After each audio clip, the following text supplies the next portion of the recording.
What's up, y'all?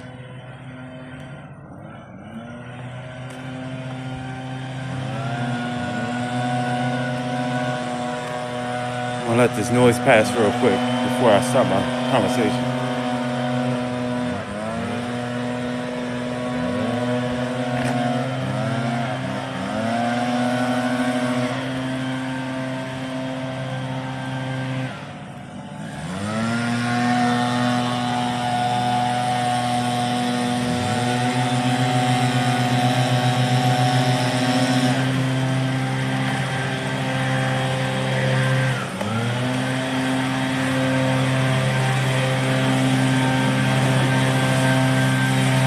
Yard work.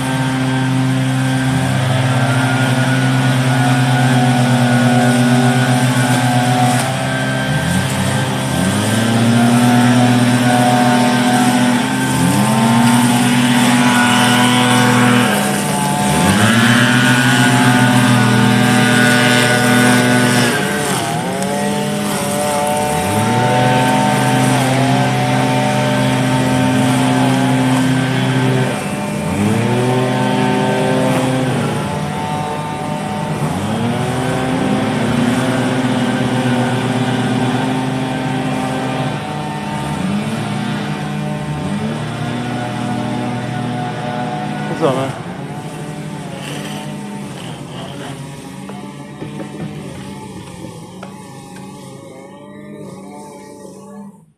All right, back to what I was saying.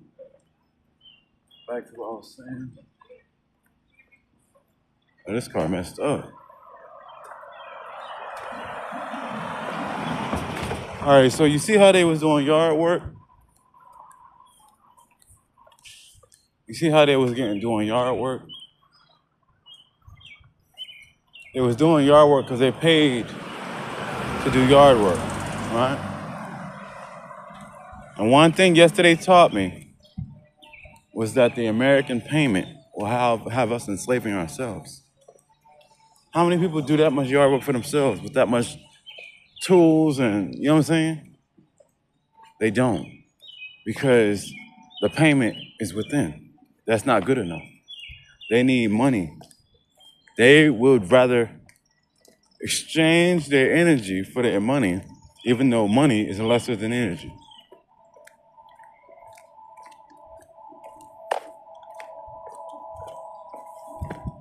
Juneteenth taught me a lot.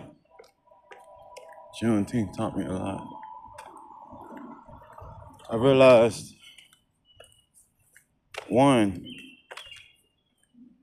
we're gonna always be enslaved if we don't see that we are free. It's not about the world deeming us free with proclamations and declarations and all this extra bullshit. Sorry for my language. But we have to deem ourselves as free.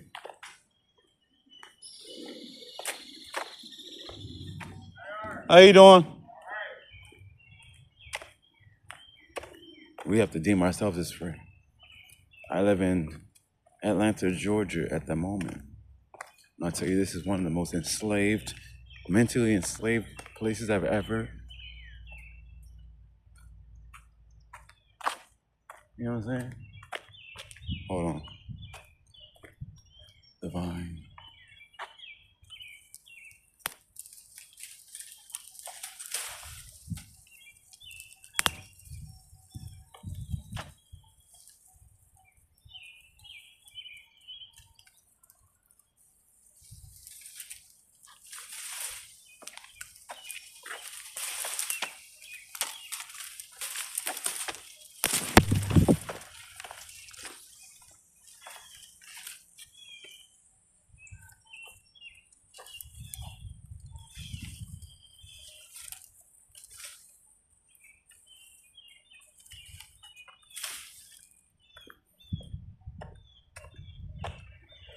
As I was saying,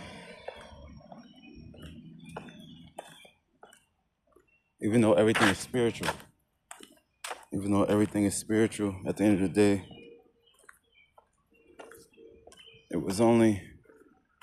we only made it physical when we stopped believing in the spiritual. You get what I'm saying?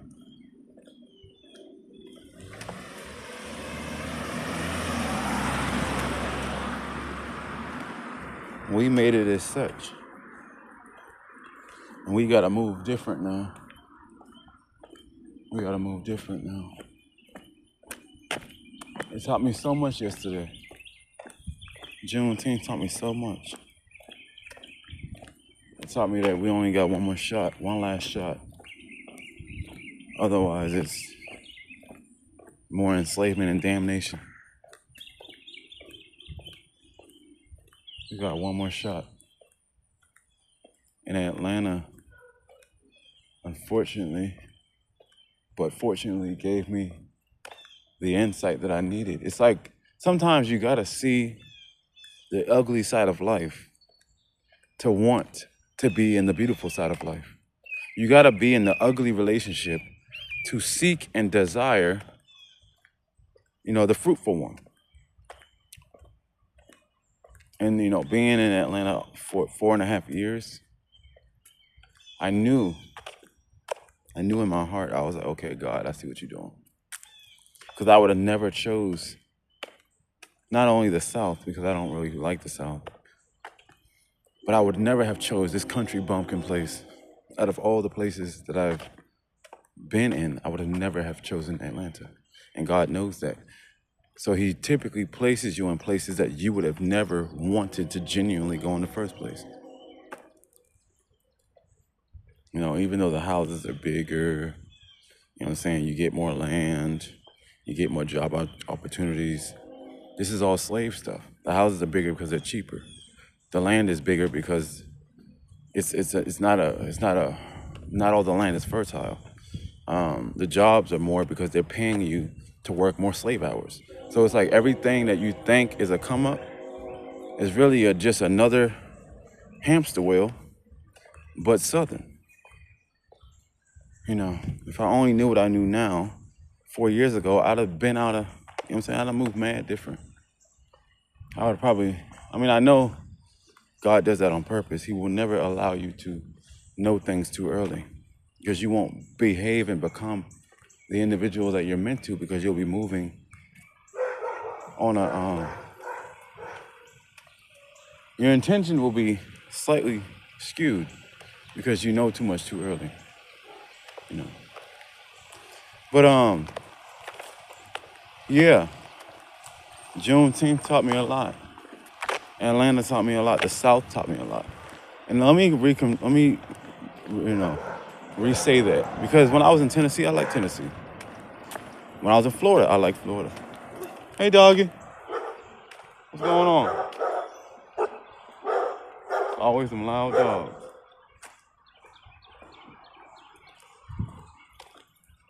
There's one dog that's cool, and then there's the other one that's always doing the most.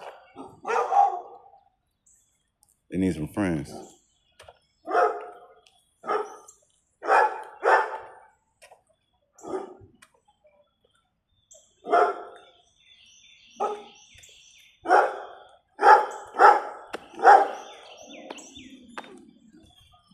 Hey.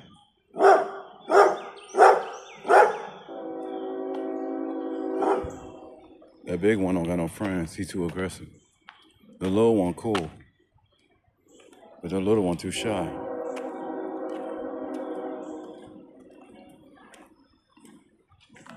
What is life? Is it a coincidence he played the music right now? He wants attention. These grown folks seek attention down here.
what's happening over here.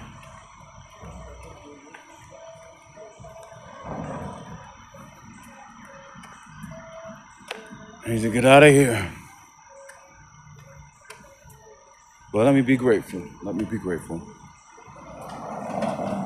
It's slower down here so I can accomplish more. But I need to get out soon.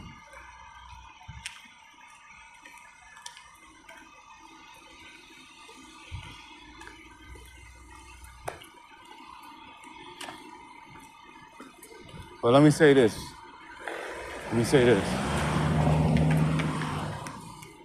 You're a person on Earth right now, and you are melanated, even in your hardest times. Focus on a better future. Plan it and procedure it and manifest.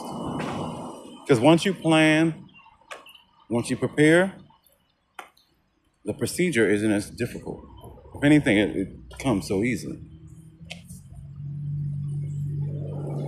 The reason why we don't grow is because we have no forward motion.